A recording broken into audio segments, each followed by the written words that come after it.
The glass doors of the Sterling and Vance law firm did not just slide open. They parted with a slow and heavy solemnity that felt less like an entrance to an office and more like the gateway to a crypt. I stepped out of the humid heat of a typical Atlanta afternoon and into air that was conditioned to a precise and chilly stillness. The sudden drop in temperature made the sweat on the back of my neck turn into a cold and sticky film. I adjusted the collar of my black suit. It felt too tight. It felt like a costume I had borrowed from a man who was actually important. I walked across the marble floor of the lobby toward the elevator bank. My footsteps echoed with a sharp click that sounded too loud in the hushed reverence of the building. This was not just a law firm. This was a monument. Sterling and Vance was the oldest black-owned law firm in the city. It was a place where the ceiling was high enough to hold the egos of senators and the secrets of millionaires.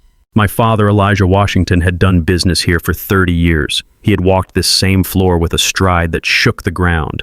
I was just trying to walk without tripping over my own feet. I pressed the button for the 14th floor. The metal felt cool against my fingertip. I waited. When the elevator doors slid open, I stepped inside and turned to face the closing gap. The interior was lined with polished brass and mirrors that were too clean. They offered nowhere to hide. As the car began its smooth and silent ascent, I was forced to look at the man in the reflection. I saw a stranger. I was 32 years old, but the eyes staring back at me belonged to someone much older. They were rimmed with red from 3 nights of sleeplessness. There were lines etched around my mouth that had not been there a week ago. Grief does not just break your heart. It ages your face. It drains the color from your skin until you look like a ghost haunting your own body. I reached up and adjusted my tie again. It was a nervous tic I had developed since the funeral. My hand was shaking. Just a little tremor in the fingers, but enough to make the silk fabric ripple. I clenched my fist to stop it. I hated that weakness. I hated that my body was betraying the fear I was trying so desperately to hide. I looked down at my hands. They were unscarred. They were the hands of a man who signed papers and typed on keyboards. They were smooth. They were nothing like the hands of Elijah Washington. My father had hands that looked like tree bark. They were calloused and rough and permanently stained with the memory of oil and drywall dust. He had built his empire from the dirt up. He started with a single rusty pickup truck and a hammer, and he ended with a construction conglomerate that reshaped the skyline of this city. He was a man of grit. He was a man of iron, and I was just Malik. The elevator chimed as it passed the 10th floor. The sound was a polite reminder that I was getting closer to the moment that would define the rest of my life. A voice whispered in the back of my mind. It was not my voice. It was hers. It was Dominique. "You are soft, Malik." I could hear her saying it as clearly as if she were standing next to me in the elevator. "You have his last name, but you do not have his spine. You think wearing a suit makes you a king? You are just a boy playing dress-up in his daddy's closet." I squeezed my eyes shut to block her out, but the darkness only made her voice louder. For 15 years, she had planted those seeds of doubt in the garden of my mind. She had watered them with insults and fertilized them with condescension. She had told me I was not enough. She had told me I was an imposter. She had told me that my father looked at me and saw disappointment. And the terrifying thing was that I believed her. I believed her because I looked at my smooth hands and I felt the shame of my own privilege. My father had suffered so I could be comfortable. But somewhere along the way, I had convinced myself that my comfort was a sign of weakness. I felt like a fraud. I felt like I was walking into that boardroom to claim a crown I had not earned. The elevator slowed. The sensation of weightlessness in my stomach made me feel nauseous. "Pull yourself together, Malik." I took a deep breath through my nose and exhaled slowly through my mouth. I tried to channel the spirit of the ancestors. I tried to summon the strength of the Washington bloodline, but all I felt was the cold dread of a man walking toward his own execution. The doors opened on the 14th floor. The smell hit me first. It was the scent of old money. It was a mixture of lemon oil polish and leather bindings and the dust of legal briefs that had been sitting on shelves since the civil rights movement. It was a smell that commanded silence. I stepped out onto the plush runner carpet that stretched down the hallway. The walls were paneled in dark mahogany that seemed to absorb the light.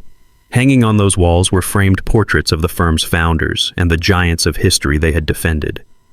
I walked past the stern faces of men who had marched and fought and bled for dignity.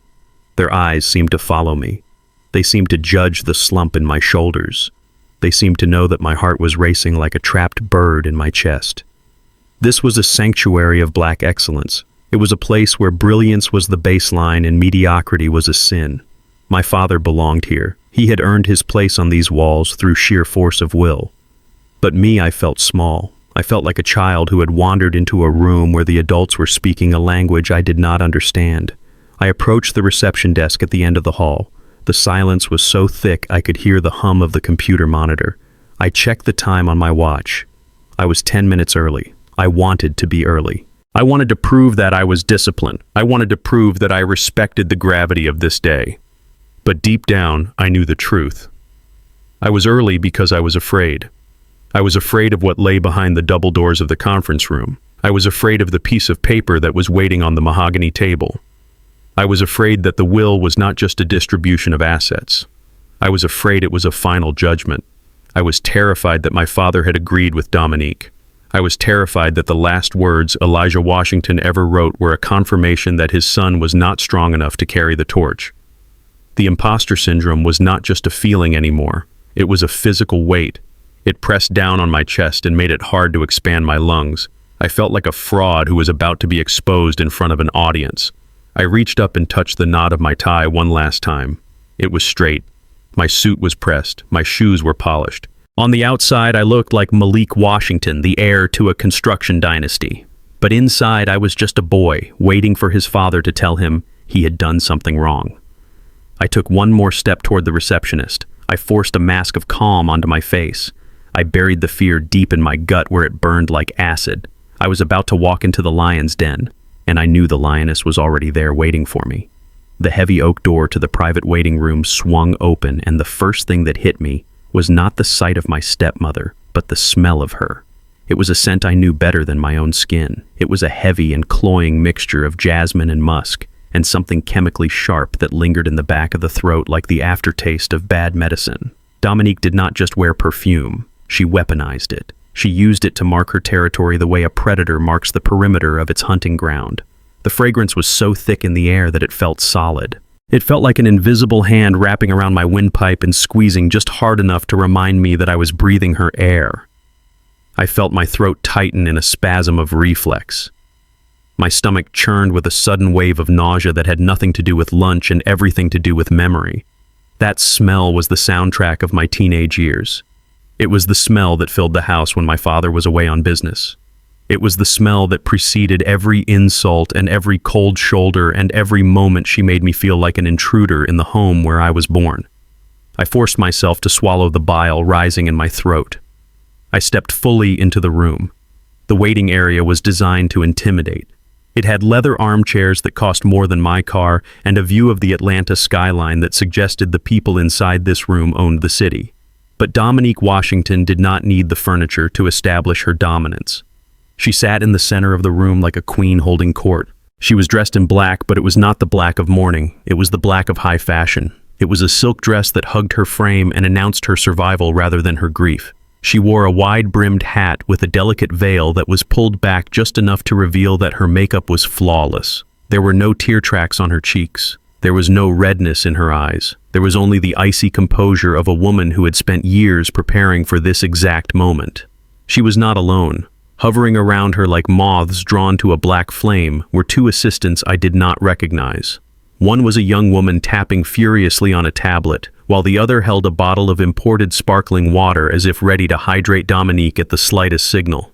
It was a display of bougie excess that felt grotesque in the wake of death. My father had been gone for less than a week, and she was already traveling with an entourage. I walked toward the center of the room. The carpet muffled my footsteps, but I knew she heard me. I saw her head tilt slightly. I saw the assistant with the water bottle pause. "Hello, Dominique," I said. My voice sounded rusty in the quiet room. She did not answer. She did not look at my face. She did not look at my eyes to search for shared grief or mutual loss. Instead, she lowered her gaze slowly and deliberately. Her eyes traveled down the front of my suit, which I had bought off the rack 3 years ago. They lingered on the slightly frayed hem of my jacket sleeve, and then they dropped all the way down to the floor. She stared at my shoes. They were black leather Oxfords that I had polished that morning until my arm ached. I thought they looked respectable, but under Dominique's gaze they transformed into garbage. She stared at the scuff mark on the left toe that I had failed to buff out. She stared at the way the leather creased across the bridge of the foot, showing their age and their cheap construction. She did not say a word. She simply stared at my shoes for 5 long seconds and then let out a soft breath through her nose. It was a sound of pure dismissal. It was a sigh that said everything she needed to say. It said that I was broke. It said that I was unpolished. It said that I did not belong in a room with millionaires and lawyers and women who drank imported water while their husbands were being lowered into the ground. I felt the heat crawl up the back of my neck. It was the hot flush of shame. I fought the urge to shuffle my feet or hide them behind the leg of a chair. I wanted to scream at her. I wanted to tell her that I polished these shoes with honor while she polished her image with lies. But I couldn't speak. The old paralysis gripped me, and then the energy in the room shifted. "Malik." The voice was soft, but it cut through the fog of Dominique's perfume like a blade. I turned my head to the corner of the room. I had been so focused on the monster in the center that I had missed the guardians in the shadows. My mother, Viola, sat on a modest wooden chair near the window. She was wearing her Sunday best. It was a simple navy blue dress with a high collar and a small silver cross around her neck. She did not have assistants. She did not have silk or designer labels, but she had a posture that made the leather furniture look cheap. She sat with her back straight and her hands folded calmly in her lap. Next to her stood my Uncle Bernard. He was wearing a gray suit that was 20 years old but pressed to a razor edge. He stood with his arms crossed over his chest. His face was a mask of stone. He was looking directly at Dominique, and his expression was not one of fear. It was one of warning. They were a wall. They were a fortress built from blood and history. Viola stood up. She did not rush to me. She did not make a scene. She simply walked across the room with a quiet dignity that commanded attention. She stopped beside me and placed her hand on my arm. Her grip was firm. It was the grip of a woman who had scrubbed floors and raised a son on a teacher's salary. Her hand felt rough against the fabric of my cheap suit, and that roughness was the most comforting thing I had ever felt. It anchored me. It reminded me that I came from people who worked. I came from people who built. I did not come from people who judged a man by the leather on his feet. "Stand tall, son," Uncle Bernard said. His voice was a low rumble from his position in the corner. "You are a Washington. Remember that." Dominique stiffened. The mention of the name seemed to irritate her. She finally looked up from my shoes and met my eyes. Her gaze was cold and flat. She looked at Viola's hand on my arm, and a small smirk touched the corner of her red lips. "How sweet," Dominique said. Her voice was smooth and poisonous. "The whole family came to watch the show. I hope you didn't get your hopes up, Viola. You know Elijah hated disappointment."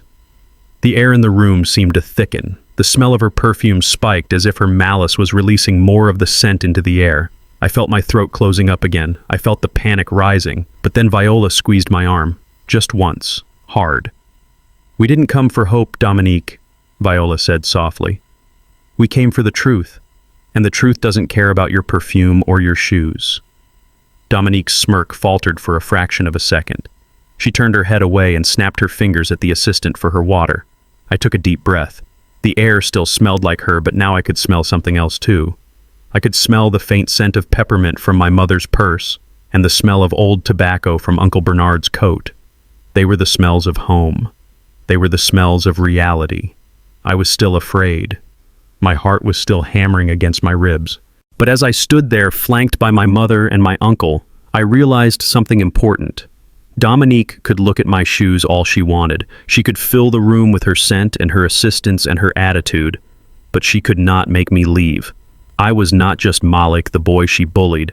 I was Malik Washington, and I was here to claim what was mine. The silence in the waiting room was heavy and suffocating. It felt less like a pause in conversation and more like a physical weight that pressed against my chest. My mother sat perfectly still with her hands folded in her lap like a statue of endurance. Uncle Bernard watched the door with the vigilance of a guard dog. Dominique was scrolling through her phone with a detached boredom that made my blood boil. Then a sound shattered the quiet. It was a cell phone ringing. It belonged to one of the assistants standing near the water cooler. It was a sharp and cheerful digital melody that sounded completely out of place in a room filled with tension and grief. The assistant scrambled to silence it, but the damage was already done. That sound acted like a trigger. The chirping ringtone bypassed my logical brain and drilled straight into the center of my trauma. The leather chairs and the mahogany walls of the law firm dissolved around me. The smell of Dominique's perfume was replaced by the sharp sting of antiseptic and rubbing alcohol. The sunlight from the window faded into the harsh, fluorescent glare of a hospital corridor. I was no longer 32 years old. I was 30. It was 2 years ago. It was a Tuesday afternoon in November. I remembered the day with a clarity that was painful. I had been sitting in the back office of my struggling consultancy firm trying to balance the books that refused to balance. I was stressed. I was tired. I was worried about making payroll for my 2 employees. My phone had rung at 4 in the afternoon. I saw Dominique's name on the caller ID and my stomach tightened. She never called me. She only communicated through assistants or lawyers or barbed comments at family dinners. I picked up the phone expecting an insult or a demand. "Hello," I said. "Malik," she said. Her voice was calm. It was terrifyingly calm. It was the voice of someone ordering a salad at a restaurant. "Your father is at Piedmont Hospital. He had a heart attack." The world stopped. The pen I was holding slipped from my fingers and clattered onto the desk. I stood up so fast my chair tipped over. "Is he alive?" I asked. My voice cracked. "Is he okay?" "He is stable now," she said. "He is in the ICU. The doctors say it was a major event. A blockage in the main artery." "I am coming," I said. I was already grabbing my keys. "I am leaving right now." "When did it happen? Did the ambulance just get there?" There was a pause on the other end of the line. It was a pause that lasted only 2 seconds, but it felt like a lifetime. "Oh no," she said casually. "It happened around noon, just after lunch." I froze in the doorway of my office. I looked at my watch. It was 4:15. "Noon," I repeated. The word tasted like ash in my mouth. "Dominique, that was over 4 hours ago. Why are you calling me now? Why didn't you call me when the ambulance came?" "We were busy, Malik," she said. Her tone was dismissive, as if I had asked why she forgot to buy milk. "There was paperwork. There were doctors to speak to. I didn't want to bother you while you were playing businessman at that little shop of yours." She hung up before I could scream. I drove to the hospital with tears streaming down my face and a rage burning in my gut that felt hot enough to melt the steering wheel. 4 hours. She had stolen 4 hours from me. She had let my father lie in a hospital bed fighting for his life while his only son sat across town completely ignorant. When I reached the ICU, I did not walk. I ran. My shoes squeaked against the linoleum floor. I ignored the nurses who told me to slow down. I needed to see him. I needed to know he was still breathing. I found his room at the end of the hall. The door was slightly ajar. I reached for the handle to push it open, but then I stopped. I stopped because I heard voices. The room was dim. The only light came from the glowing screens of the heart monitors and the fluids dripping through clear tubes. My father, Elijah Washington, lay in the bed. He looked small. For the first time in my life, the giant who built skyscrapers looked like a mortal man. His skin was the color of gray clay. His chest rose and fell in shallow and ragged breaths. Dominique was sitting by the bedside. She was holding his hand. From the hallway, it looked like a tender scene of a devoted wife comforting her husband. But then she leaned in close to his ear, her lips brushed against his skin. I stood frozen in the hallway, paralyzed by the scene. I expected her to whisper words of love. I expected her to tell him to fight. "You see, Elijah?" she whispered. Her voice was low, but in the silence of the hospital room it carried like a scream. "You see who is here?" My father groaned softly. His eyes fluttered but did not open. He was heavily sedated, but he was listening. "I have been here since the moment you fell," Dominique crooned. She stroked his forehead with her manicured nails. "I rode in the ambulance. I held the bucket when you were sick. Me. Only me." She paused to let the words sink into his consciousness. "Malik isn't here, baby," she said. I called him immediately. But he said he was busy. He said he had a client meeting he couldn't miss. Can you believe that his father is dying and he is worried about a few $100s? I felt the air leave my lungs. It was a physical blow. It was a lie so vicious and so calculated that it nearly knocked me to my knees. I gripped the door frame until my knuckles turned white. I wanted to burst into the room. I wanted to grab her by her expensive silk blouse and drag her out into the hallway. I wanted to shout the truth until the windows rattled. I took a step forward. My foot crossed the threshold, but then the heart monitor beeped. It was a fast and erratic rhythm. My father's heart was weak. The doctor had said any stress could be fatal. If I walked in there screaming, I would be the stress. If I started a fight with his wife while he lay in that bed, I could be the thing that killed him. Dominique knew that. She knew exactly what she was doing. She had set a trap where the only way for me to defend myself was to endanger my father. I looked at Elijah. I saw the pain etched into his face. I saw a tear leak from the corner of his closed eye. He heard her. He believed her. He thought his son had abandoned him for a paycheck. The pain of that realization was worse than any physical wound. It tore me apart from the inside out, but I loved him too much to risk his life for my reputation. So I stepped back. I stepped back into the hallway, and I let the door close silently. I walked down to the waiting area, and I sat in a hard plastic chair for 2 more hours until the nurse came out to tell me he was stable enough for visitors. When I finally went in, Dominique acted like nothing had happened, and I could never tell him the truth. I could never look at a man recovering from a heart attack and tell him that the woman he slept next to was a liar. The memory faded as quickly as it had come, but the pain remained. I blinked and found myself back in the law office. The assistant had finally silenced the phone. The room was quiet again. I looked down at my hands. They were clenched into fists so tight that my fingernails were digging into my palms. I could feel the sting of the skin breaking. I looked across the room at Dominique. She was sipping her sparkling water. She looked bored. She had no idea that I knew. She had no idea that I had heard her whisper that poison into my father's ear 2 years ago. She thought she had won. She thought that because Elijah died without me ever correcting the record, she had successfully rewritten history. She believed that my father went to his grave thinking I was a selfish and ungrateful son. And that was why I was shaking. It was not fear anymore. It was not the nervousness of the imposter syndrome. It was hatred. It was a cold and focused fury. I realized then that this meeting was not about the money. I did not care about the cars or the house or the bank accounts. I wanted the truth. I wanted to scrub the stain of her lies off my name. My father had died with a lie in his heart. I could not change that. I would have to carry that burden for the rest of my life. But I would not let her live with the reward of that lie. I unclenched my fists. I placed my hands flat on my knees. I took a deep breath and let the oxygen fuel the fire inside me. The door to the inner office opened. A tall man with graying hair and a solemn expression stepped out. It was Daniel, the lead attorney. "We are ready for you now," he said. I stood up. I did not look at my mother. I did not look at my uncle. I looked straight at Dominique. You stole his last thoughts from me, I thought, but you will not steal his legacy. I buttoned my jacket and walked toward the door. The lawyer held the double doors open with a professional patience that felt almost mechanical. Beyond him lay the conference room where the final accounting of my father's life would take place. It was a cavernous space filled with light and polished wood and the invisible weight of $40 million. I took a step toward the threshold. My legs felt heavy.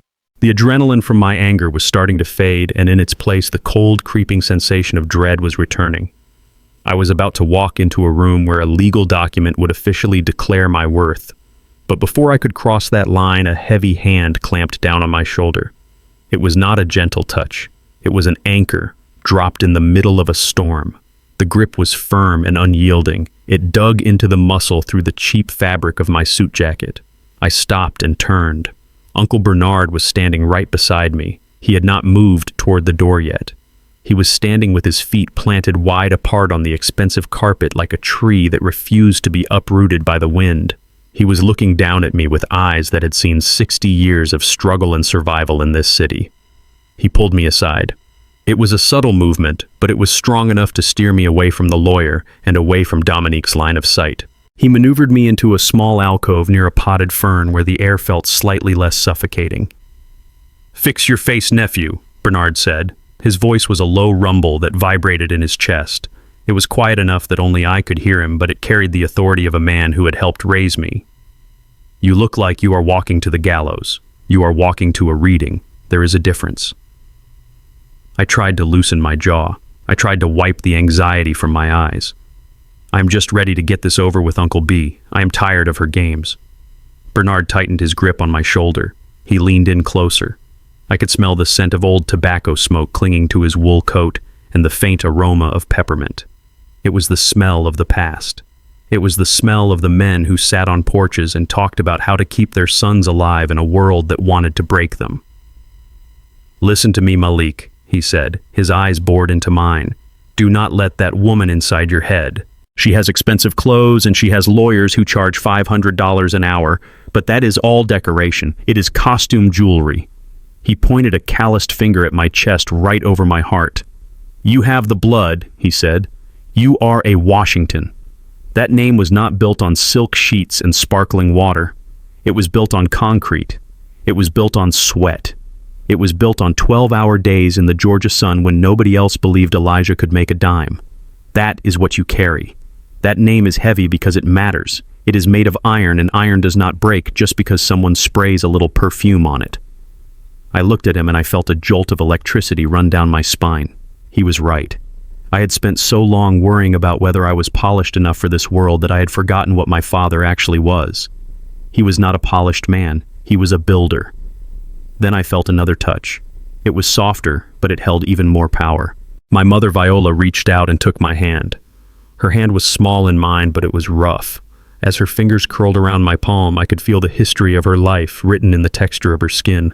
Her knuckles were slightly swollen from years of arthritis. Her palms were dry and calloused. They were the hands of a woman who had spent 30 years scrubbing floors and wringing out mops and ironing shirts for a husband who eventually left her for a younger model. Those hands were a stark contrast to everything else in this building. The walls were smooth, the floors were marble. The lawyer's hands were manicured. Dominique's hands were soft and adorned with diamonds. But Viola's hands were real. They were warm. They radiated a heat that cut through the artificial chill of the air conditioning. I looked down at our joined hands, and then I looked up at her face. She was not looking at the floor. She was looking at me with a fierce pride that made my throat tight. Deepen. Internal monologue. I looked at my mother, and for a moment the anger at Dominique faded and was replaced by a profound ache of love and sorrow. Viola Washington was the invisible foundation of my father's empire. She was the one who drove him to job sites in our rusted sedan when his truck broke down. She was the one who managed the books on the kitchen table late at night when they could not afford an accountant. She was the one who cooked beans and rice for 5 days a week so every spare dollar could go into buying materials. She had sacrificed her youth and her beauty and her comfort to help Elijah build the first steps of his ladder. And when he climbed high enough to touch the sky, he looked down and decided she didn't fit the view anymore. He replaced her with Dominique. He replaced the woman who built the foundation with a woman who only knew how to decorate the penthouse.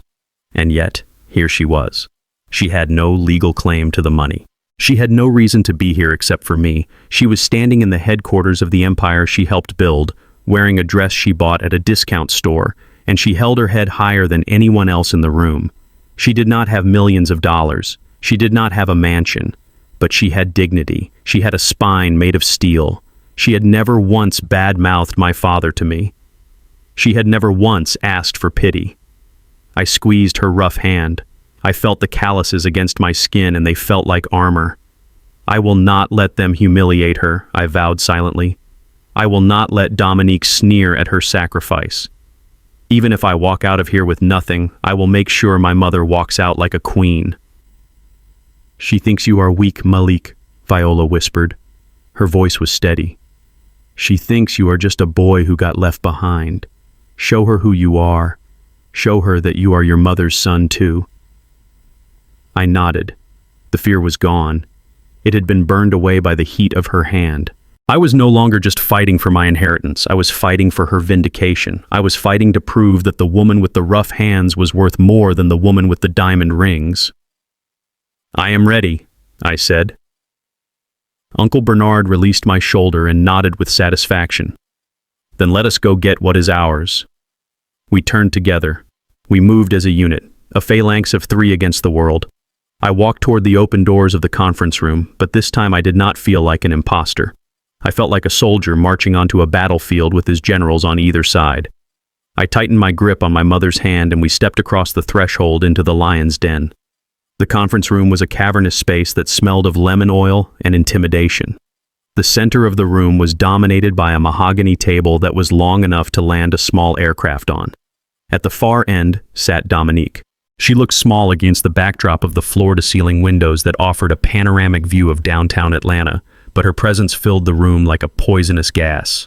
She was not alone. I expected to see Daniel, the executor of the estate. Instead, there was a stranger sitting to Dominique's right. He was a man with a shark-like smile and a suit that cost more than my entire college education. He had a gold pen resting on a stack of crisp documents, and his eyes tracked me from the moment I stepped through the door. My mother Viola and Uncle Bernard flanked me as we took our seats on the opposite side of the table. The distance between us and them felt like miles. It was a divide between the people who worked for a living and the people who owned the living. The stranger did not waste time with pleasantries. He did not offer condolences. He simply slid a thick manila folder across the polished wood surface. It stopped perfectly in front of me. "Mr. Washington," the man said. His voice was smooth and oily like engine lubricant. "My name is Arthur Sterling. I represent Mrs. Washington in her personal capacity. Before Mr. Daniel joins us to read the official, will we have a proposition that we believe is in the best interest of all parties involved?" I looked at the folder. I did not touch it. I could feel the heat of Uncle Bernard's body next to me. He was tense. He knew a trap when he saw one. "What is this?" I asked. "It is a settlement agreement," Sterling said. He leaned back in his chair and laced his fingers together. The reading of a will can be a messy and emotional affair. It often leads to public disputes that tarnish the reputation of the deceased. Mrs. Washington wishes to spare the family that embarrassment. She is offering you a guaranteed sum to waive your rights to contest the estate and to walk away today. I looked at Dominique. She was examining her fingernails. She looked bored. She acted as if binding off her stepson was just another item on her daily to-do list alongside a manicure and a lunch reservation. "Open it," she said without looking up. "It is more than you deserve." I hesitated. My heart was thumping a slow and heavy rhythm against my ribs. I reached out and flipped the cover of the folder. The document was titled Release of Claims and Settlement Agreement, but my eyes skipped over the legal jargon. They went straight to the bold text in the center of the page. $500,000. The breath caught in my throat. $500,000. For a man like my father, that was pocket change. It was the cost of a bad investment or a weekend trip to Monaco. But for me, it was a fortune. My mind instantly flashed to the stack of envelopes sitting on my kitchen counter at home. I saw the red ink of the past due notices. I saw the final warning from the landlord of my small office space. I saw the faces of my 2 employees who I had almost laid off last month because the cash flow was so tight. $500,000 would wipe away every debt I had. It would save my business. It would buy me a house. It would give me the freedom to breathe for the first time in 5 years. I felt a bead of sweat trickle down my temple. The temptation was physical. It was a hunger. I could sign this paper and walk out of here a free man. I would not have to fight Dominique. I would not have to listen to the lawyer tell me that my father left me nothing. I could take this win and run. Sterling saw the hesitation in my eyes. He smiled. It was the smile of a hunter who sees the prey stepping into the snare. "It is a generous offer, Mr. Washington," Sterling said softly. "Cash, tax-free, available in your account by tomorrow morning. All you have to do is sign." I looked at the pen he pushed toward me. It was heavy and gold. It looked like a scepter. Then Dominique spoke. "Take it, Malik," she said. She finally turned to face me. Her eyes were not cold anymore. They were filled with a pity that was far worse than her hatred. It was a look of charity. It was the look one gives to a beggar on the street. "I know about the loans, Malik," she said. My stomach dropped. The blood drained from my face. "I know about the second mortgage you took out on that little apartment," she continued. Her voice was soft and feigned concern. "I know that your consultancy firm has not turned a profit in 6 months. I know you are drowning." I gripped the edge of the table. How did she know I had kept my struggles hidden? I had never asked for help. I had suffered in silence to protect my pride. "You did a background check on me," I whispered. The shame was hot and prickly on my skin. "I did my due diligence," she corrected. She leaned forward and her voice dropped to a conspiratorial whisper. "Look at you, Malik. You are trying so hard to play the big man. But we both know the truth. You are not built for this world. Your father knew it too." She gestured to the paper with a dismissive wave of her hand. $500,000 saves you," she said. "It pays your debts. It saves you from bankruptcy. Take the money and go fix your little life. Do not sit here and fight for an empire you cannot handle." Her words were like precision strikes. They targeted my deepest insecurities. They hit the exact spots where I felt the weakest. She was using my poverty as a weapon. She was telling me that my financial struggle was proof of my character flaw. "And think of Elijah," she added. "This was the kill shot. Do you really want to drag his name through the mud? Do you want the city to know that his son is desperate? Do you want to embarrass him even after he is gone?" The room spun. The number on the page seemed to grow larger. $500,000. Don't let your father be ashamed. The phrase echoed in my skull. Was she right? Was I being selfish? If I fought her, I would lose. I knew I would lose. She had the power. She had the lawyers. If the will left me nothing, then I would walk away with zero. This was a guarantee. This was safety. I reached for the pen. My hand was trembling. "Malik," Viola said. My mother's voice was not loud. It cut through the fog of my panic like a bell. I froze. I did not look at her. I kept my eyes on the gold pen. "Don't you dare," she said. "Mom," I whispered. "It is $500,000. It saves everything." "It saves nothing," she said. Her voice was hard. "It sells your father. That is blood money, Malik. She is buying your birthright for pennies." "Pennies?" Dominique laughed. It was a sharp and brittle sound. "Viola, be realistic. $500,000 is more money than you have ever seen in your life. Don't let your pride ruin your son's future. He is broke. Let me help him." "You are not helping him," Uncle Bernard growled. "You are scared of him." Dominique's eyes narrowed. She looked at Bernard with genuine annoyance. "Scared," she scoffed. "I am being charitable. Elijah left instructions. He wanted me to take care of the family. This is me taking care of the scraps." Scraps. The word hung in the air. I looked at the check again. $500,000. Scraps. To her, this life-changing amount of money was just a tip she left on the table to make the waiter go away.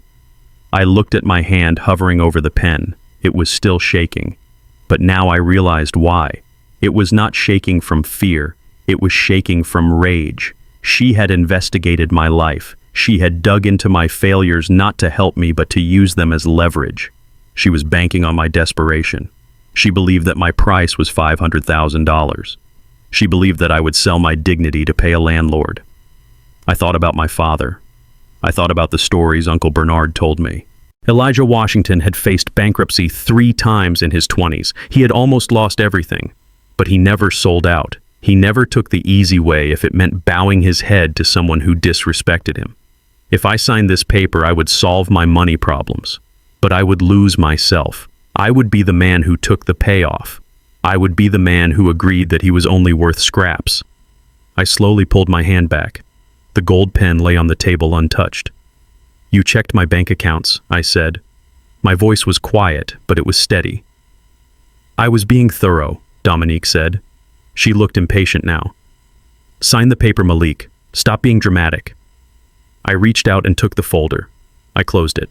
The bold number disappeared. "You are right, Dominique," I said.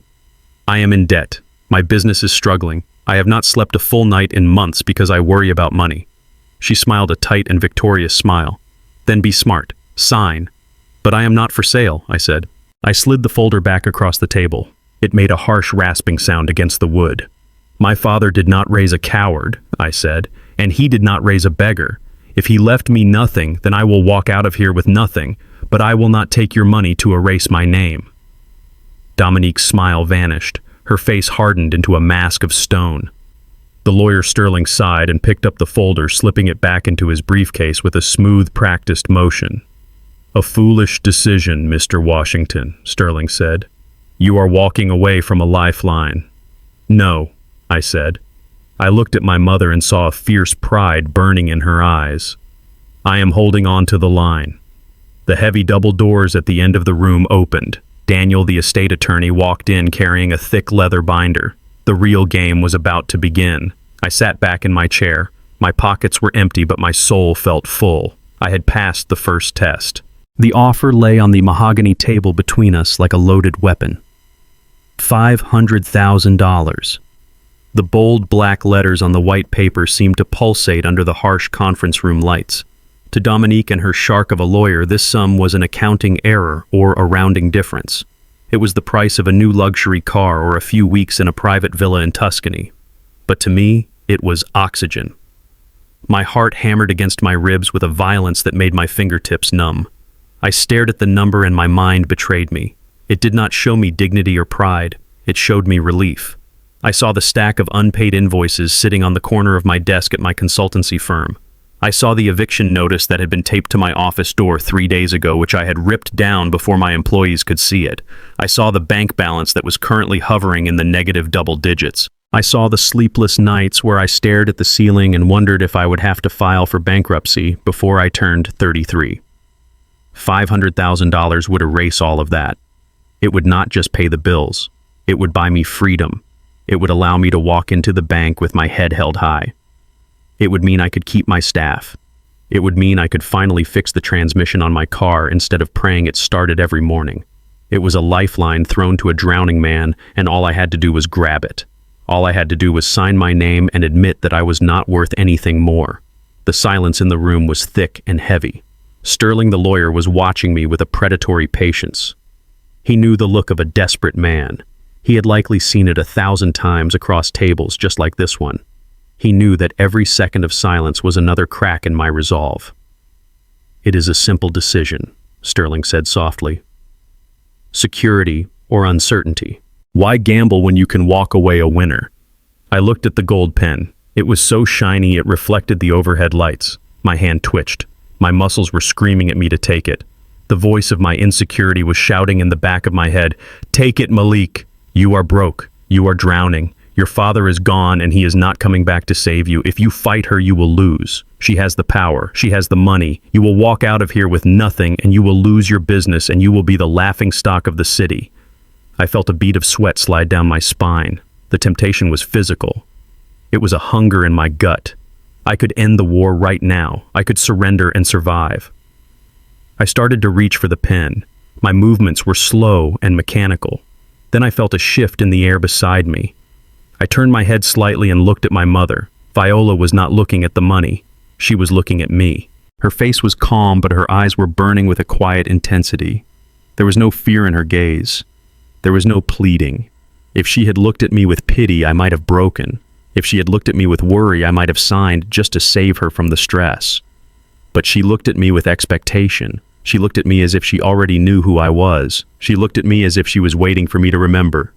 In her eyes, I saw the long shifts she worked at the hospital to pay for my first suit. I saw the way she held her head high when Dominique moved into the house she had made a home. I saw the quiet strength of a woman who had never sold her soul for comfort.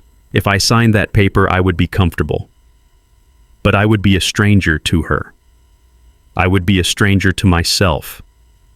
The realization hit me like a bucket of ice water. This was not a settlement. This was a test. Dominique was not trying to help me. She was trying to buy my complicity.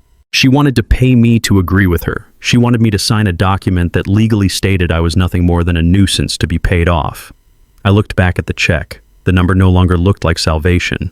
It looked like a price tag. $500,000. That was the price she put on my father's legacy. That was the value she assigned to my blood. I clenched my jaw until my teeth ached. The fear of poverty was still there. The worry about the rent was still there. But something hotter and stronger was rising up to meet it. It was rage. It was the deep and ancient anger of a man who is tired of being undervalued. I took a deep breath and the air tasted like copper. I reached out, but I did not take the pen. I placed my hand flat on the folder. I felt the texture of the expensive paper under my fingertips. I pushed it back.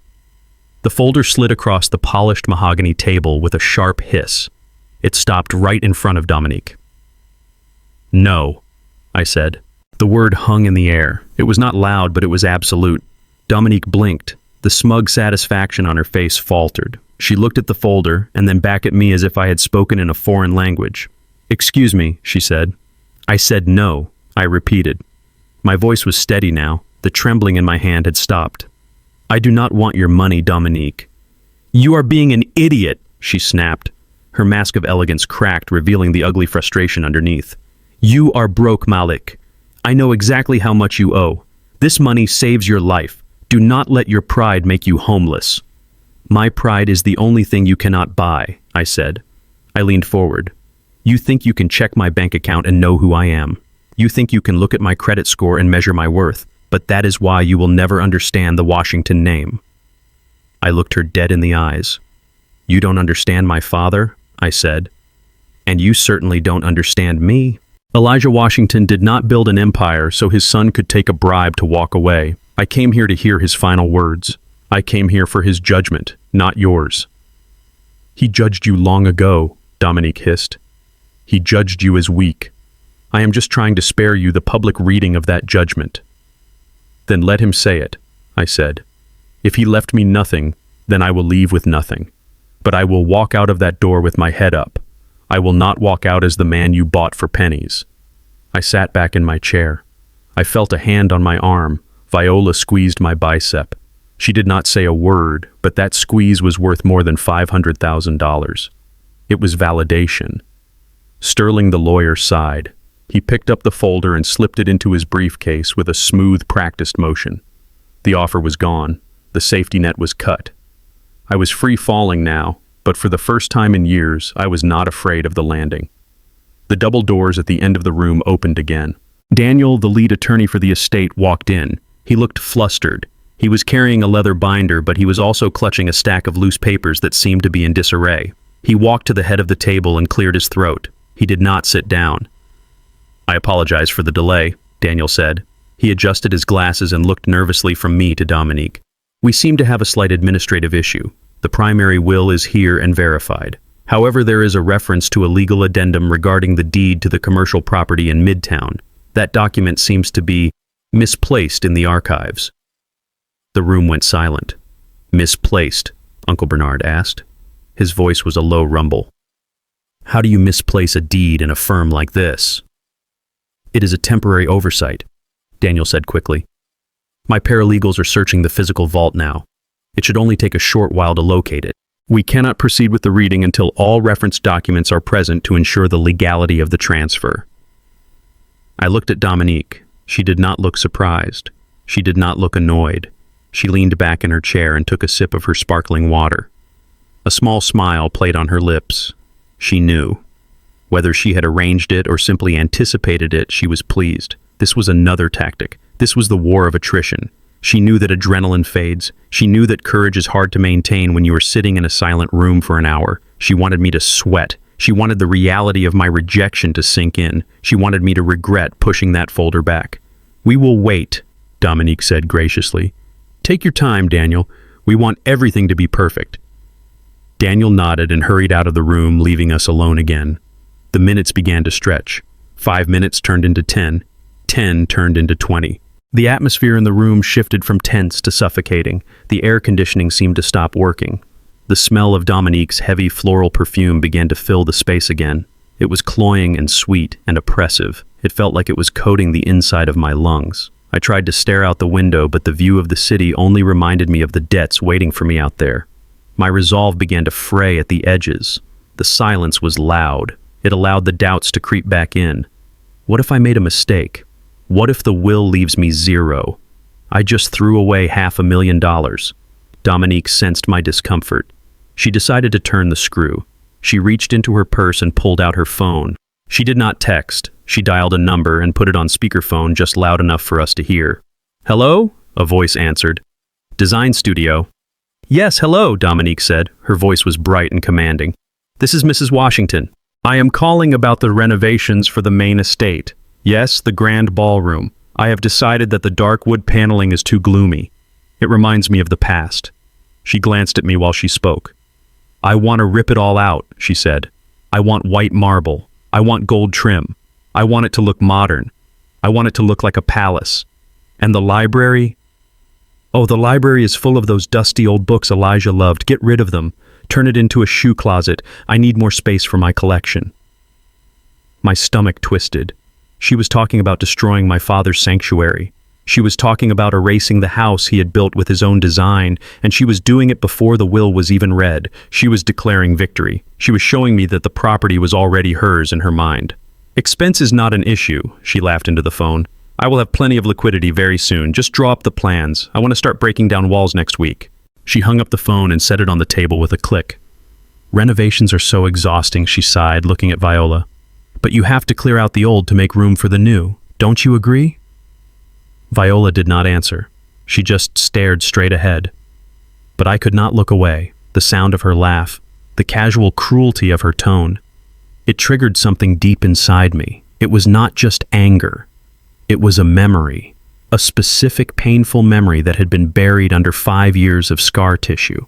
The sound of her dismissing my father's things as gloomy and dusty unlocked a door I had kept locked. Suddenly I was not in the law office anymore. The smell of lemon polish vanished. I smelled pine needles and cinnamon. I heard jazz music playing softly. I saw the twinkling lights of a massive Christmas tree. It was 5 years ago, the annual Washington Christmas Eve party. The house was full of people. It was the event of the season for the black elite of Atlanta. Politicians and doctors and business tycoons were packed into the living room holding crystal flutes of champagne.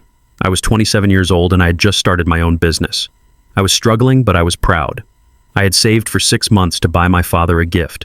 It was a watch. It was not a Rolex. It was a vintage chronograph I had found at an estate sale. It was steel, not gold. But I had taken it to a jeweler and restored it. I had engraved the back with the words, "Time reveals the truth. Love, Malik." I had wrapped it in simple blue paper. I walked into the party feeling nervous but excited. I wanted to show him that I appreciated him. I wanted a moment of connection. I found Elijah standing near the fireplace. He was surrounded by his business partners. Dominique was at his side wearing a red dress that looked like it cost more than my car. She was glowing. She was the perfect hostess. "Dad," I said, approaching the circle. "Merry Christmas." Elijah turned and smiled. And then, "Malik, you made it. I have something for you," I said. I held out the small box. Dominique stepped forward before he could take it. "Oh, how sweet," she said. Her voice was high and theatrical. "Let me help you with that, Elijah. Your hands are full with your drink." She took the box from my hand. Her nails dug into my palm for a split second. She tore the paper off with a dramatic flourish. She opened the velvet box. The steel watch sat there.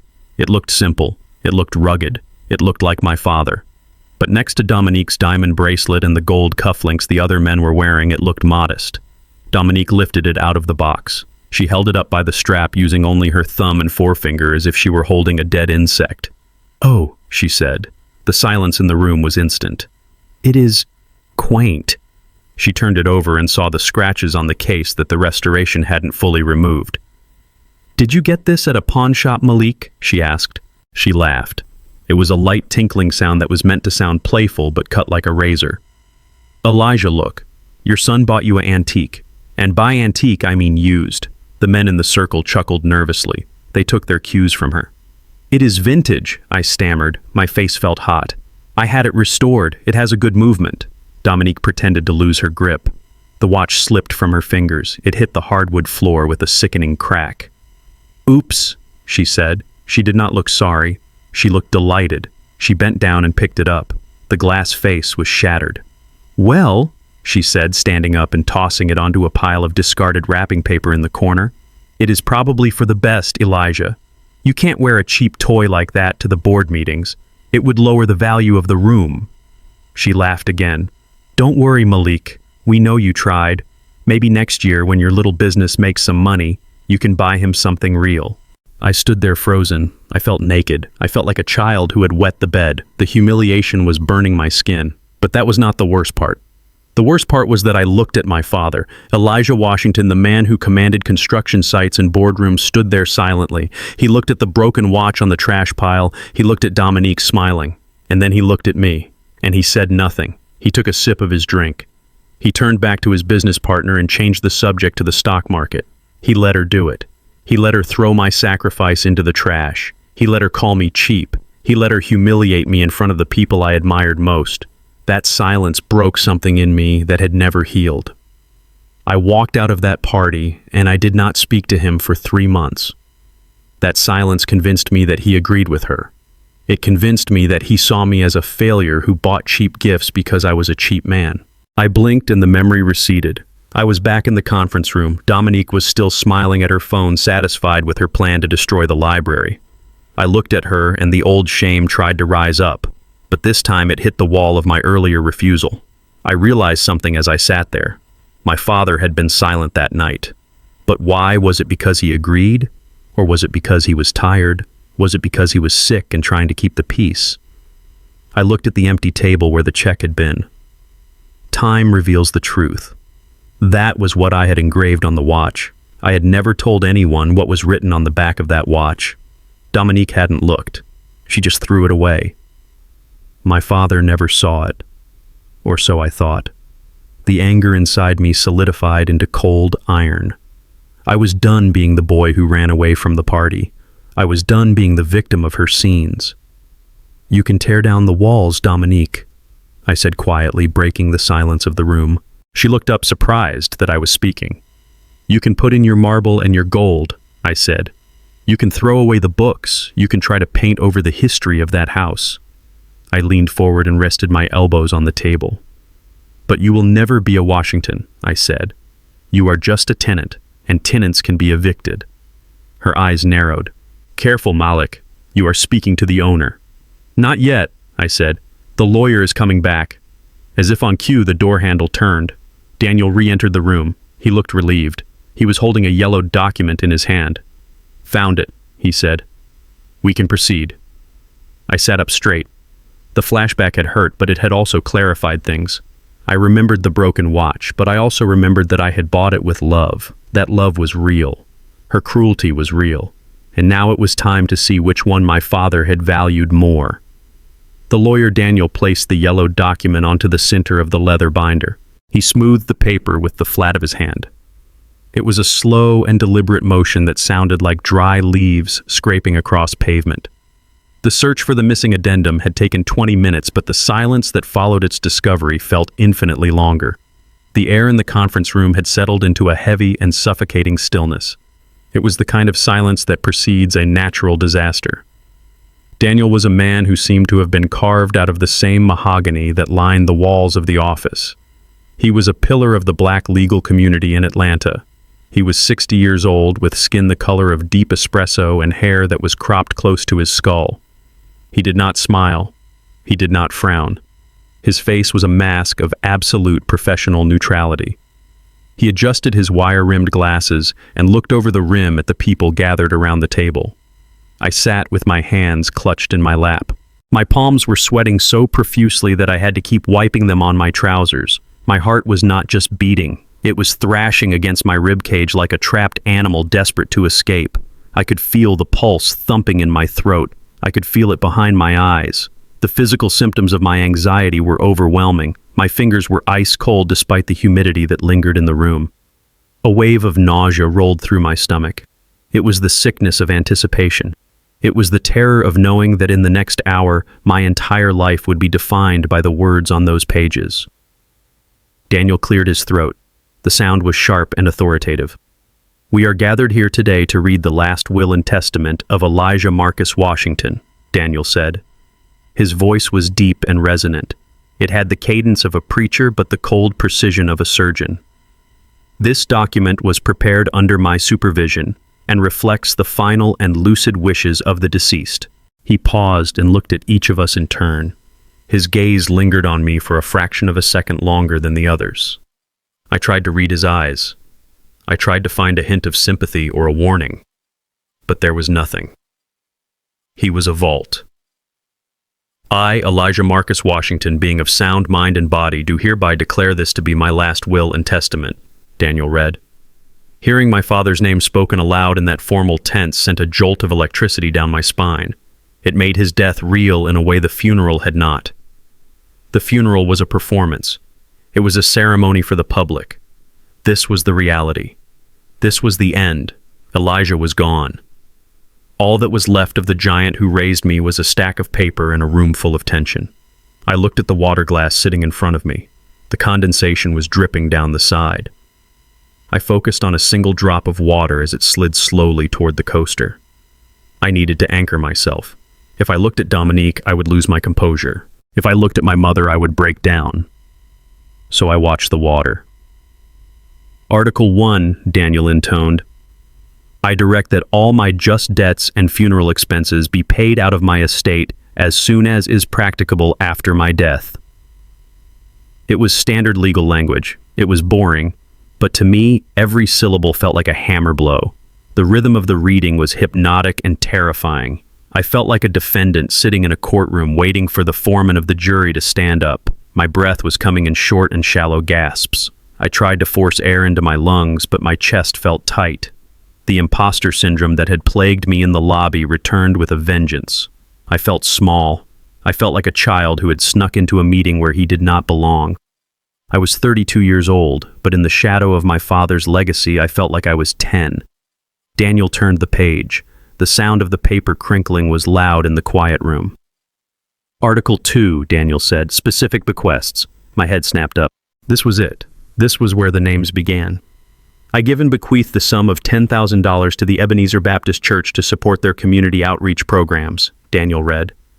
I exhaled. Okay, that made sense. My father loved that church. He had attended every Sunday for 40 years until his health began to fail. I give and bequeath the sum of $5,000 to my cousin Jerome Washington to assist with his medical care, Daniel continued. Jerome, I remembered him. He was a distant relative who had fallen on hard times. My father had always been generous with the extended family. It was a good thing. It was the right thing. But with every name that was read, a cold knot of fear tightened in my stomach.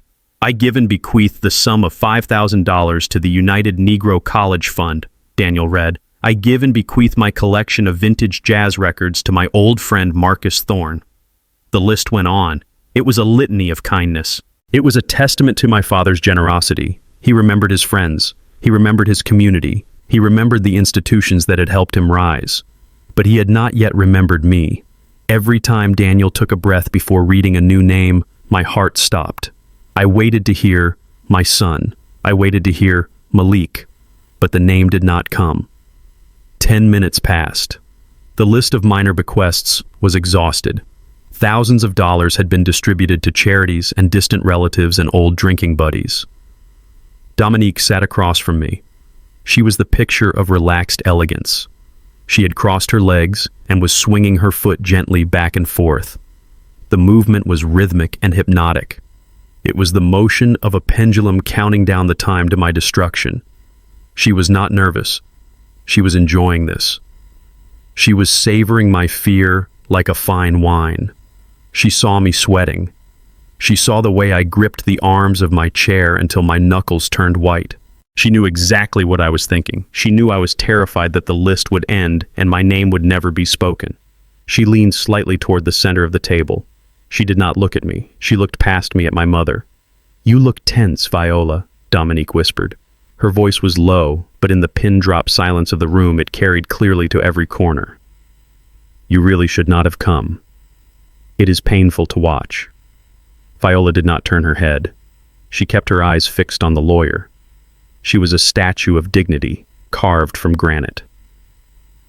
I am fine, Dominique, Viola said softly. Listen to the lawyer. Dominique let out a small and breathy laugh. It was a cruel sound. I am just trying to manage your expectations. Elijah moved on a long time ago. You are holding on to a memory that does not exist. You are just the past, Viola, and the past does not get paid. The insult hit me like a physical slap. I wanted to lunge across the table. I wanted to shout at her to shut her mouth, but I was frozen. I was paralyzed by the fear that she was right. What if I was just the past, too? What if I was just a remnant of his first life, a life he had discarded when he found success and a younger wife? The doubt was a poison. It seeped into my veins and made my limbs feel heavy. I looked at my mother. She did not flinch. She did not blink, but I saw a tiny tremor in her hands which were folded in her lap. She was hurting. She was enduring this humiliation for me. Article 3, Daniel announced. His voice cut through the tension like a blade. Dominique sat back in her chair. She smoothed the silk of her dress. She looked at me with a smirk that said, "Here it comes. I hereby address the future of the Washington Family Foundation." Daniel read. The atmosphere in the room shifted instantly. The foundation. This was not just about money. This was about power. This was about the public face of the family. The Washington Foundation controlled millions of dollars in grants and scholarships. Whoever ran the foundation decided who got to sit at the high table of Atlanta society. Dominique straightened her spine. Her eyes lit up with a greedy anticipation. This was the prize she coveted almost as much as the cash. She wanted the galas. She wanted the photo opportunities. She wanted to be the benevolent queen dispensing charity to the masses. "I have always believed that wealth is a tool for uplift," Daniel read, quoting my father's words. "The Washington Foundation must remain a beacon of hope for our people." "Amen," Dominique said softly. She nodded her head as if she and Elijah had written these words together over a romantic dinner. "Therefore," Daniel continued, "I leave the chairmanship and the full directive control of the Washington Foundation to be determined by the primary beneficiary of my estate." Dominique blinked. It was not the direct appointment she had expected, but she recovered quickly. She assumed she was the primary beneficiary. It was a formality. "Of course," she said. She looked at the lawyer with a dazzling smile. "I have so many plans, Daniel. We are going to rebrand. The name Washington is strong, but it feels a bit dated. I was thinking of something more modern. The Dominion Initiative, perhaps." She looked at me with a sudden and sharp focus. "And Malik," she said, "do not worry. I will find a place for you. Maybe you can sit on the junior committee, or perhaps you can help organize the food drives, something appropriate for your level." My jaw tightened. "My level?" I asked. My voice was rough. "Well, yes," Dominique said. She gestured vaguely at my suit. "Let us be honest, Malik. You are not exactly cut out for the boardroom. You are a bit pedestrian. You lack the polish required to court major donors. You are a nice boy, but you are basic." The word hung in the air. Basic. In her world, that was the ultimate insult. It meant I was average. It meant I was unrefined.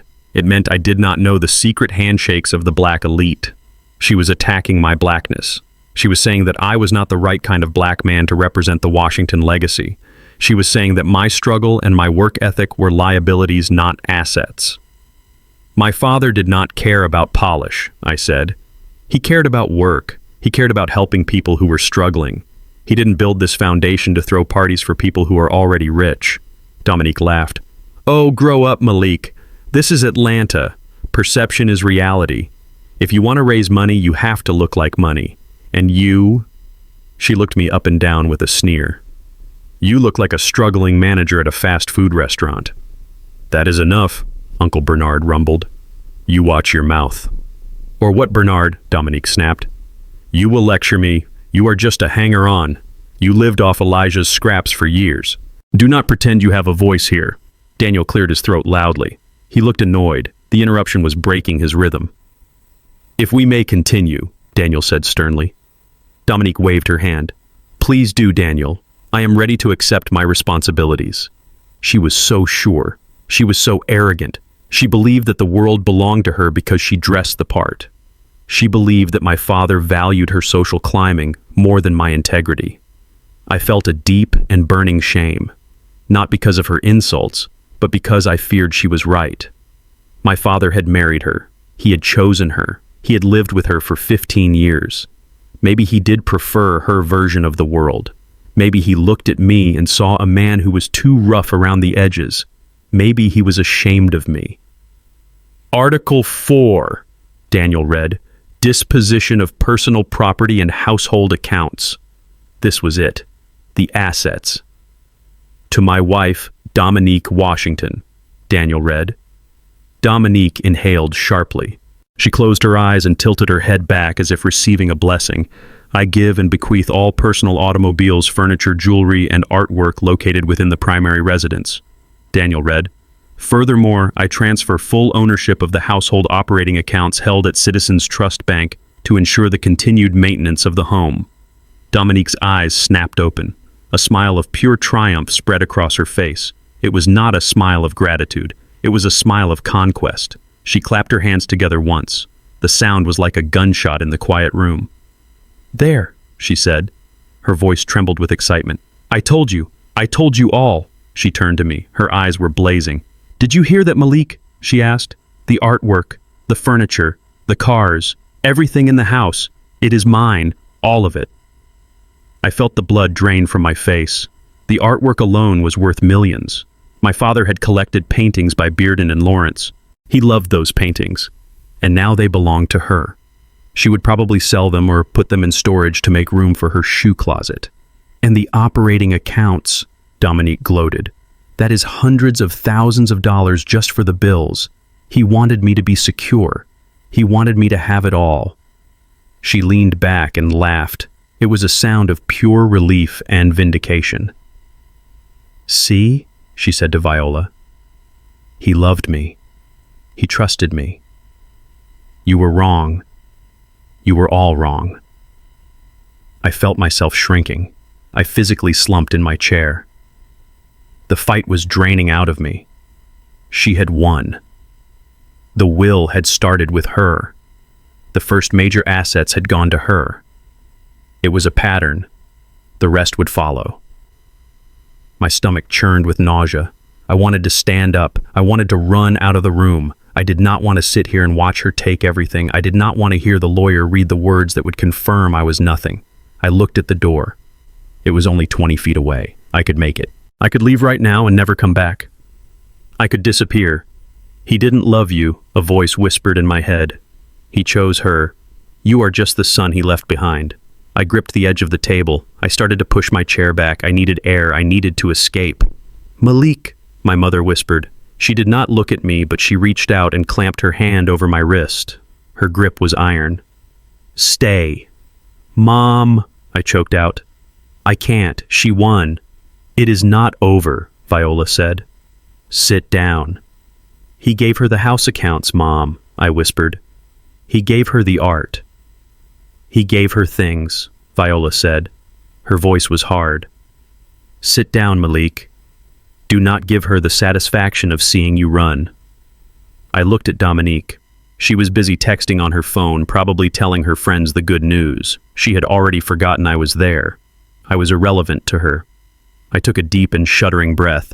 I forced myself to stop pushing the chair back. I settled my weight back into the seat. I felt defeated. I felt broken, but I stayed. "Article 5, Daniel announced, "the residuary estate." He paused. He looked up from the paper.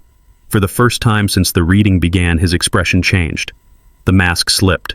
A flicker of something crossed his face. It looked like surprise. Or maybe it was respect. He looked directly at Dominique. "Mrs. Washington," Daniel said, "please put away your phone." Dominique looked up annoyed. "Excuse me, this is the final clause," Daniel said. "You need to listen to this."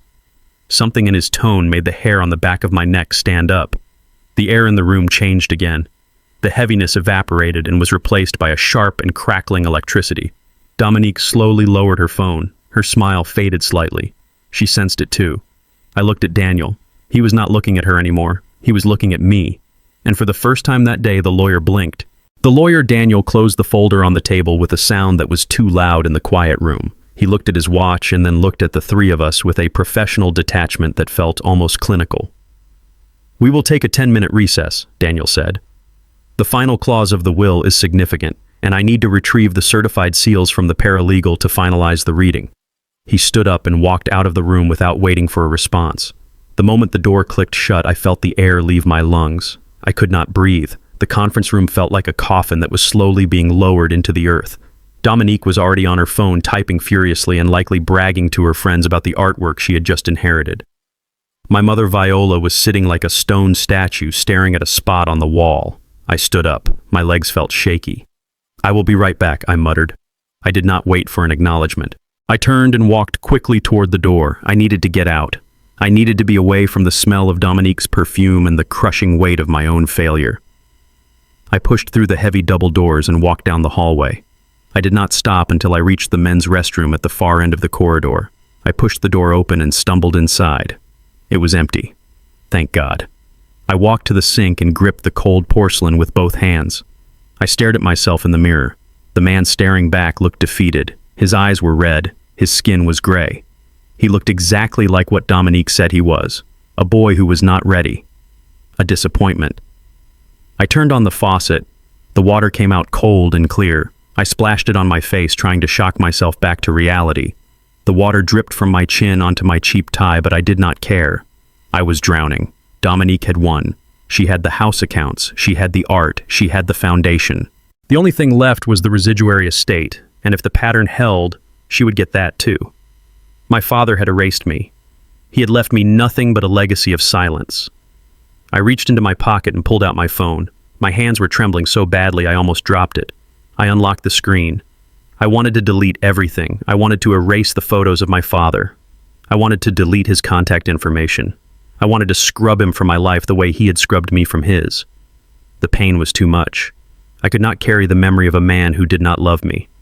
My thumb hovered over the gallery app, but then it slipped and hit the folder marked voice memos.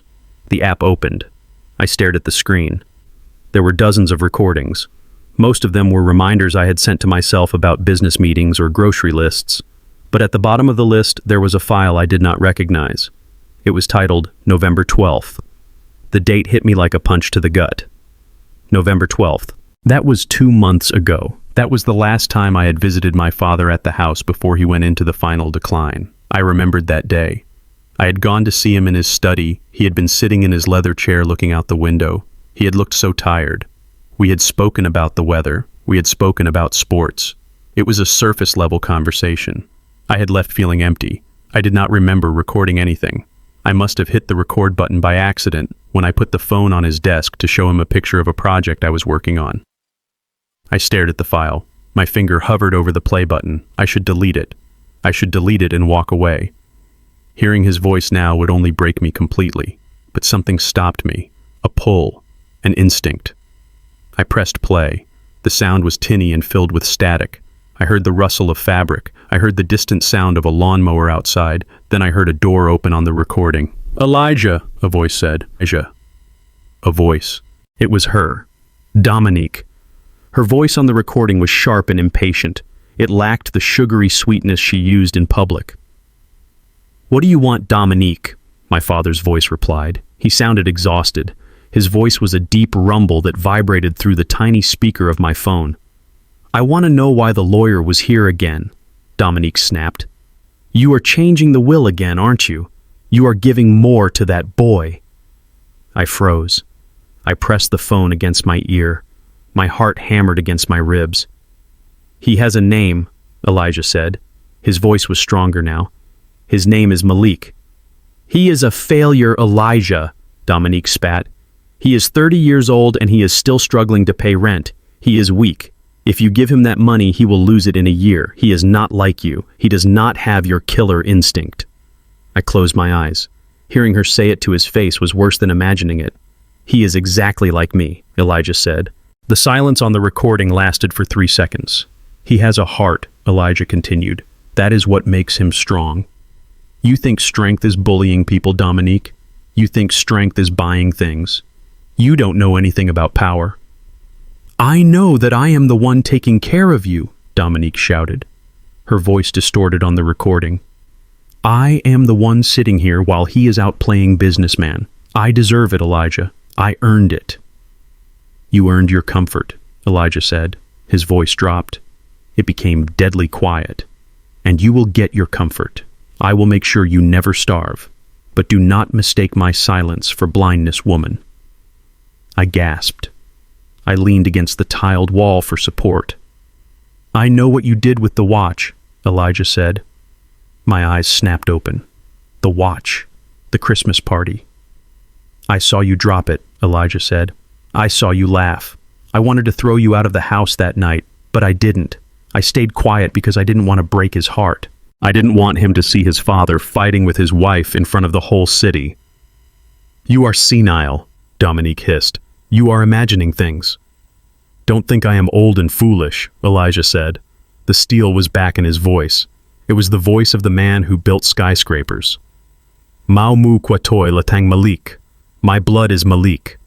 I know exactly what you are doing. You are trying to break him so he won't fight you when I am gone. But you are wrong." There was the sound of a chair scraping against the floor. "My will is going to speak for me," Elijah said. "And when it does, you will know exactly who I trusted." The recording ended with the sound of a door slamming. I stood in the silence of the bathroom. The phone slipped from my fingers and clattered onto the counter, but I did not notice. I was crying. The tears were hot and fast. They streamed down my face and dripped onto the cold porcelain of the sink. But they were not tears of grief. They were tears of release. He knew. He had known everything. He knew about the watch. He knew about her cruelty. He knew about the lies. He had stayed silent not because he was weak, but because he was trying to protect me from the ugly reality of his marriage. He had endured her for years just to keep the peace, but in secret he had been planning this day. "My blood is Malik." Those words echoed in my mind louder than any insult Dominique had ever thrown at me. I looked at myself in the mirror again. The grayness was gone from my skin. The slump was gone from my shoulders. The man staring back at me was not a failure. He was a son who had been loved fiercely and quietly by a king. I turned on the faucet again. I splashed cold water on my face one last time. I washed away the doubt. I washed away the fear. I washed away the imposter. I grabbed a paper towel and dried my face. I straightened my tie. I buttoned my jacket. I picked up my phone and put it in my pocket. I did not delete the recording. I saved it. It was my armor. I walked to the door of the restroom. I paused with my hand on the handle. 10 minutes ago, a boy had walked into this room to hide. Now a man was walking out to claim his throne. I pushed the door open and stepped back into the hallway. The walk back to the conference room felt different. The carpet did not feel like it was swallowing my feet. I felt the solid concrete of the foundation beneath it. I walked with the rhythm of my father. I reached the double doors. I did not hesitate. I pushed them open and walked inside. The atmosphere in the room was exactly as I had left it. Thick, tense, suffocating. But I was immune to it now. I walked to the table. I did not shuffle. I strode. My head was high. My eyes were clear. I pulled out my chair and sat down. Dominique looked up from her phone. She saw the change immediately. Her eyes narrowed. She scanned my face, looking for the red eyes of a man who had been crying in the dark. She saw them, but she also saw something else. She saw the fire behind them. "What is the matter, Malik?" she asked. Her voice was dripping with fake concern. "Did you go to the bathroom to have a little cry?" "It is okay. Grief is hard for the weak." She expected me to look down. She expected me to stutter. Instead, I leaned back in my chair. I crossed my legs. I looked her dead in the eye. "No, Dominique," I said. My voice was calm. It was deep. It sounded like Elijah. "I went to wash my face. I wanted to have a clear view when I watch you perform your final act." Her smile faltered. She looked confused. The prey was not supposed to bite back. "You are delirious," she muttered. She turned away and adjusted her diamond bracelet nervously. My mother Viola looked at me. She saw the shift too. A small and knowing smile touched her lips. She reached under the table and squeezed my hand. She knew. She didn't know what I had found, but she knew her son had returned.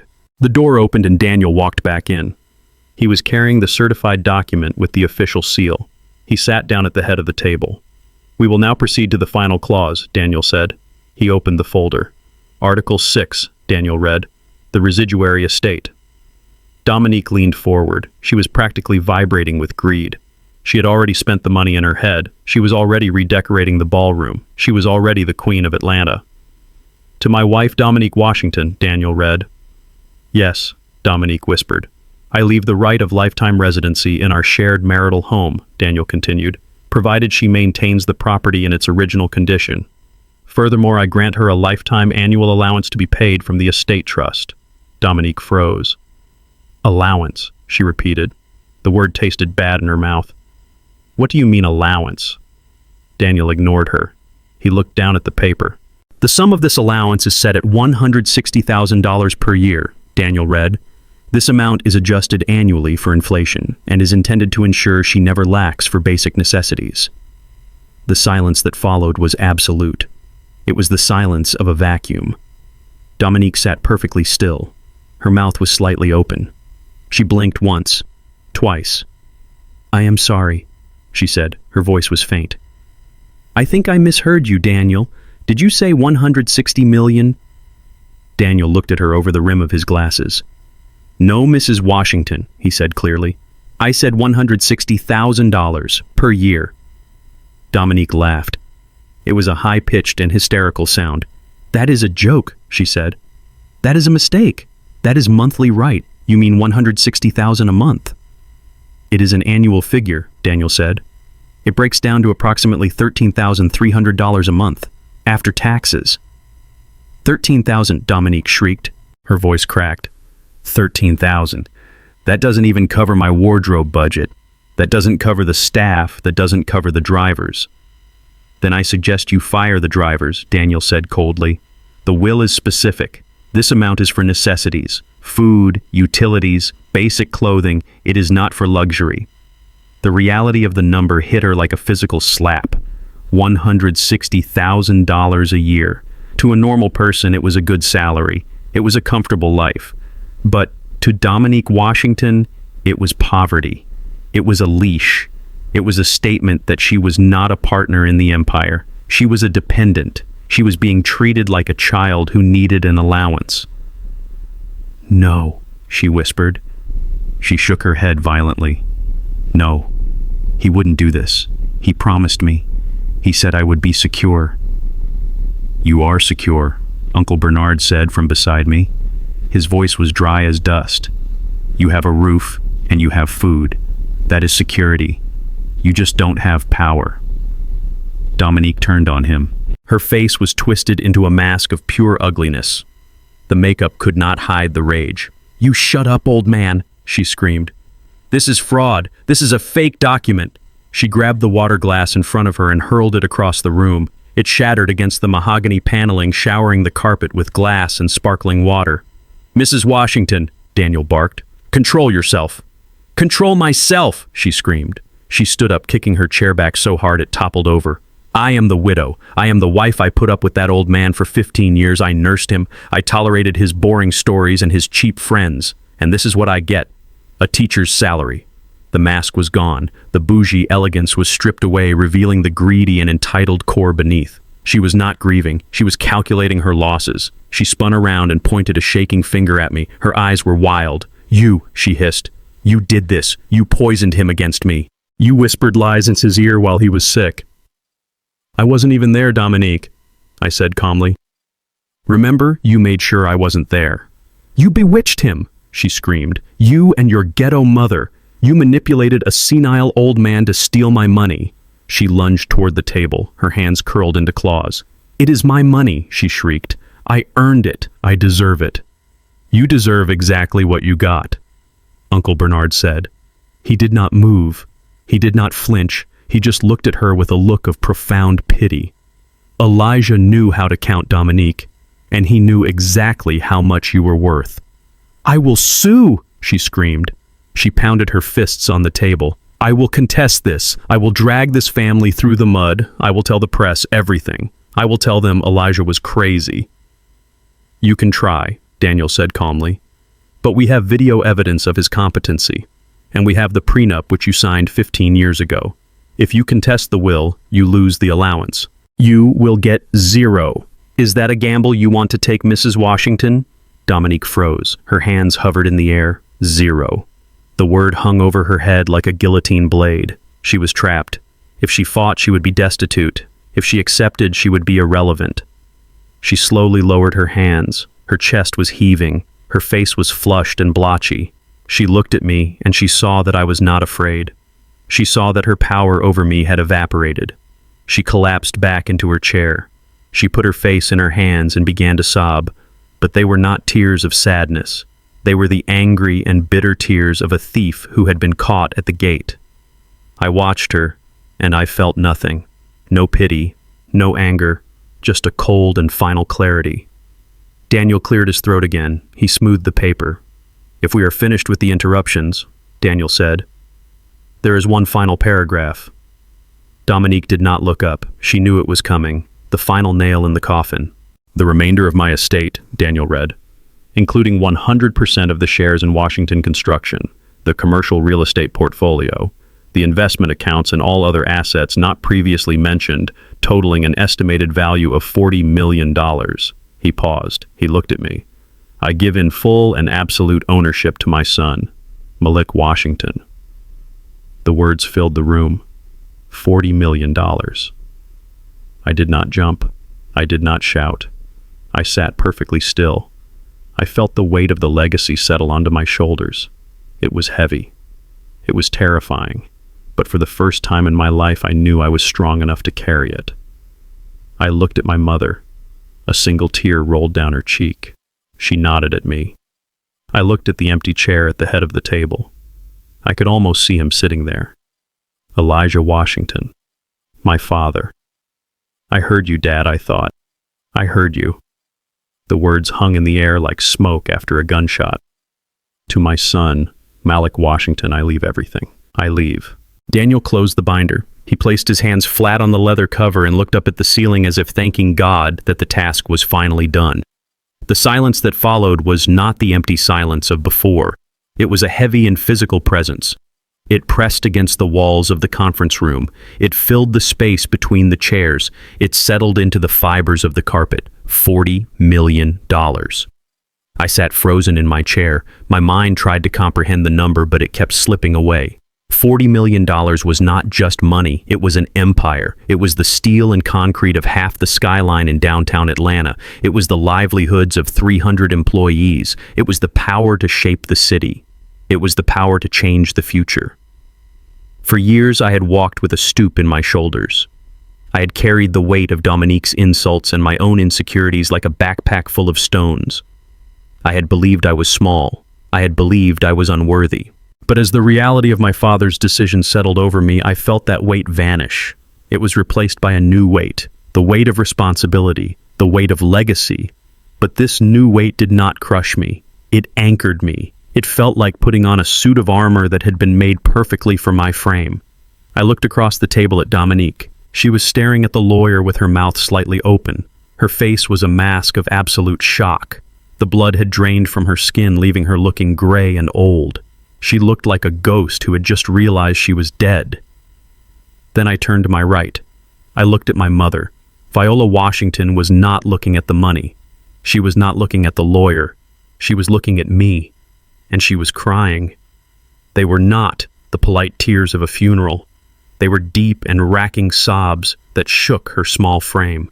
She pressed a handkerchief to her mouth to stifle the sound, but she could not stop the flow.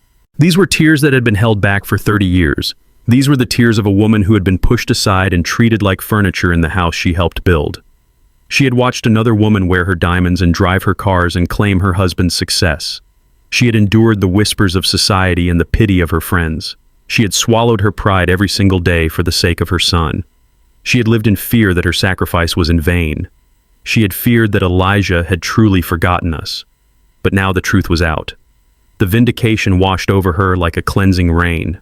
Her son was not a beggar. Her son was the king. Her sacrifice had built a throne, and now I was sitting on it. I reached out and took her hand. It was wet with her tears. I squeezed it hard. "It is okay, Mom," I whispered. "We are okay." She nodded. She could not speak. She just held my hand and looked at me with a love so fierce it burned. The sound of a chair scraping violently against the floor broke the moment. Dominique stood up. She was trembling. Her hands were clenched into fists at her sides. Her eyes were wide and manic. The shock had worn off, and now the panic was setting in. "No," she said. Her voice was a ragged whisper. "No, this is impossible." She turned to her lawyer, Sterling. He was already packing his briefcase. He knew a lost cause when he saw one. "Do something," she screamed at him. "Object. Tell them he was incompetent. Tell them he was coerced." Sterling stopped. He looked at her with a cold, professional pity. Mrs. Washington, Sterling said. The will is airtight. It was videotaped. It was witnessed. And frankly, given the recording of the prenuptial agreement, you are lucky to get the allowance. Lucky, she screeched. I am the wife. I am the widow. I gave him the best years of my life. She spun around to face me. Her eyes were blazing with hatred. You, she hissed. You think you won, don't you? You think you are big man now because you have a checkbook. I stood up. I did not rush. I moved slowly. I unbuttoned my jacket and buttoned it again. I adjusted my cuffs. I felt calm. The anger that had burned in me earlier was gone. In its place was a cold and steady clarity. I looked at her. I really looked at her. For the first time in 15 years, I did not see a monster. I did not see a powerful matriarch. I saw a sad and desperate woman in a dress that was too tight, trying to hold on to a world that never really belonged to her. I did not win a checkbook, Dominique, I said. My voice was deep. It rumbled in my chest. It sounded exactly like Elijah's voice on the recording. I won my name. You stole it, she spat. You manipulated him. You played the victim. I never played anything, I said. I worked. I built my own business while you were redecorating the house. I struggled while you were shopping. My father watched us both. He saw who was building and he saw who was spending. He loved me, she screamed. He told me every day. He tolerated you, I said. The room went silent. He tolerated you because he didn't want the drama, I continued. He kept the peace because he was tired, but do not mistake his patience for respect. I took a step closer to the table. I looked down at her. I know about the heart attack, Dominique, I said. Her face went pale. Her mouth snapped shut. I know you waited 4 hours to call me, I said. I know you let him lie in that bed alone so you could control the narrative. You thought you were being clever. You thought if I wasn't there, he would think I didn't care. Her eyes darted around the room looking for an escape. And I know about the watch, I said. She flinched as if I had slapped her. The Christmas party, I said.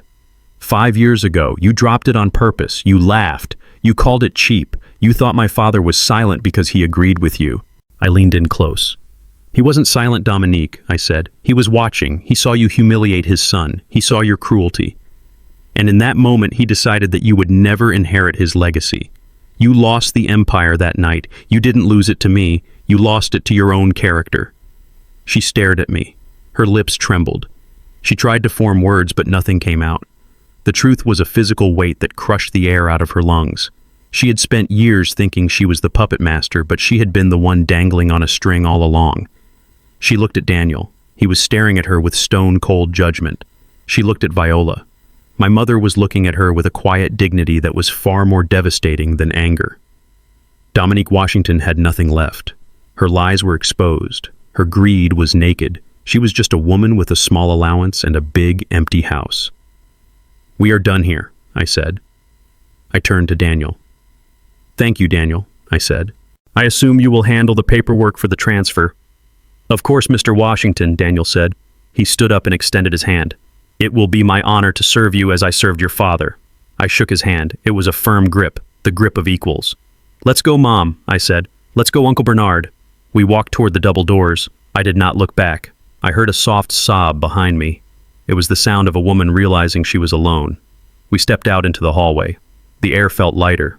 The oppressive atmosphere of the conference room was gone. We walked down the long corridor past the portraits of the civil rights leaders. This time I did not feel like an imposter. I looked at the faces of the men on the wall and I nodded. I belonged here. We took the elevator down to the lobby.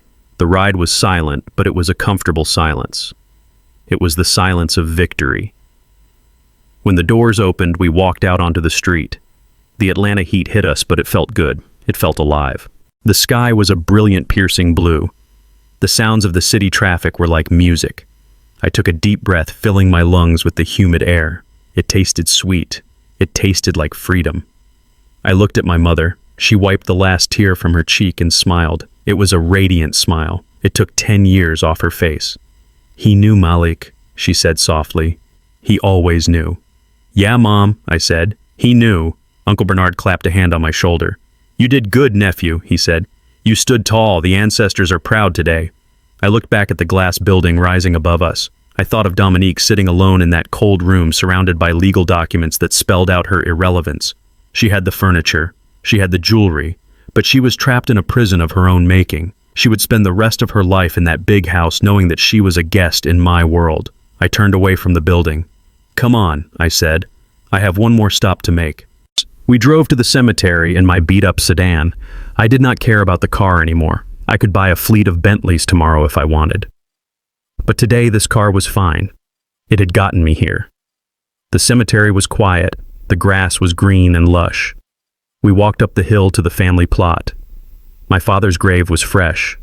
The earth was still piled high. The headstone had not been placed yet. There was just a small metal marker with his name and dates. Elijah Marcus Washington. I stood at the foot of the grave. Viola and Bernard stood back, giving me space. I looked at the mound of dirt. I thought about the man who lay beneath it. I thought about the hard days. I thought about the silence. I thought about the lessons he taught me, not with words, but with actions. He had built a fortress to protect me. He had endured a loveless marriage to keep the family assets safe. He had played a long game of chess against a woman who thought she was playing checkers. I reached into my pocket and pulled out my phone. I touched the screen and played the recording one last time. "My blood is Malik." The voice was tinny in the open air, but it was strong. I knelt down in the grass. I placed my hand on the warm earth. "I heard you, Dad," I whispered. The wind rustled the leaves of the oak tree above me. "I know why you did it," I said. "I know you stayed silent to protect the endgame. I am sorry I doubted you. I am sorry I thought you left me." I closed my eyes and felt the connection. It was deeper than money. It was a transfer of spirit. "I won't waste it," I promised. "I won't be the boy she said I was. I will build. I will grow. I will make sure the name Washington stands for something real." I stood up. I brushed the dirt from my knees. I felt a sense of peace settle over me. The anger at Dominique was gone. She was not my enemy anymore. She was just a footnote in my story. The real story was just beginning. I turned and walked back to my family. My mother took my arm. Uncle Bernard walked on my other side. We walked out of the cemetery and into the rest of our lives. I had $40 million in the bank. I had a company to run. I had a legacy to build. But the most important thing I had was the truth. My father believed in me. And now, finally, I believed in myself. Lesson learned. True power is not loud, it is patient. Through Malik's journey, we learn that a man's worth is never defined by the opinions of those who seek to tear him down. Betrayal may sting and silence may feel like weakness, but character always outlasts cruelty. Elijah's legacy was not just the millions he left behind, but the trust he placed in his son. For every black man fighting to be seen and respected, stand firm in your truth. Do not let the noise of others drown out the conviction of your own bloodline. Your vindication is inevitable.